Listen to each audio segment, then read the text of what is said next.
А зараз надышоў час нашай, можна сказаць, правакацыі.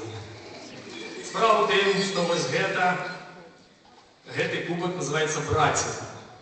Ён належыць беларускаму братэрству медавараў.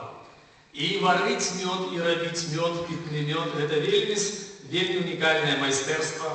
Мёд, калі вы пітны мёд ужываеце, і гэта салодкі мёд, гэта не пітны мёд. Это неправда, это не старадаўныя тэхналогіі.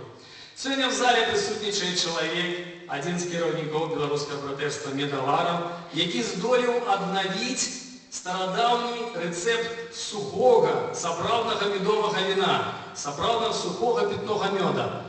Я таксама стаю, так можна сказаць, прымаю ўдзел у гэтым братэрстве, і я вам скажу, пакуль да гэтага напоя, вось гэта ўжо выстаяны палову года, да гэтага напоя яшчэ сухі пітны мёд я нідзе не каштаваў, тым больш па старой тэхналогіі.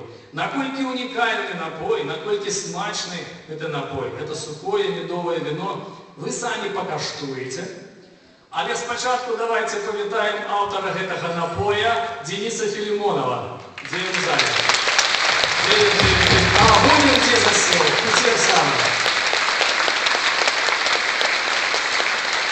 І мы хочам разам з вами аднавіць, нягледзячы на тое, што ў гэтым будынку забаронена ўжываць алкагольныя напоі, аднавіць старадаўні абрад, які называецца келіх кола.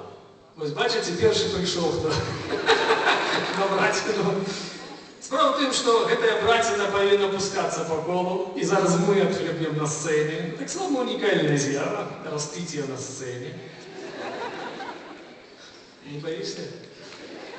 Одноразово далеко бегали. Добра.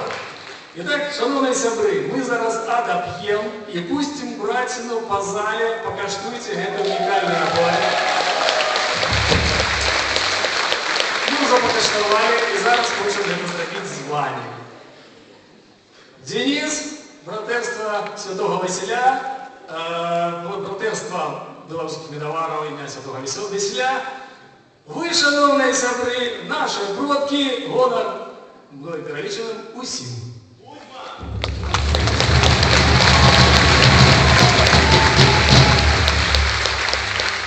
І зараз Алесь, адпіваючы гэта, трымаючы моцна, бо цяжкая рэч, яны ўжо ўжывалі, не палюцеся.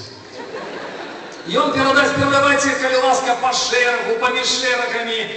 Толькі адна просьба, не раздалбайце гэтую браціну, вельмі каштоўная рэч. Хто дап'е да канца, то вы бачыце, што там на нізе знаходзіцца. Ну і дапівайце адразу, конечно. А мы вас заклікаем падчас таго, як першы шэраг напіваецца, узгадаць песню, якая спявалася в 17 стагоддзі, запісана ў варшаўскім зборніку. Гэта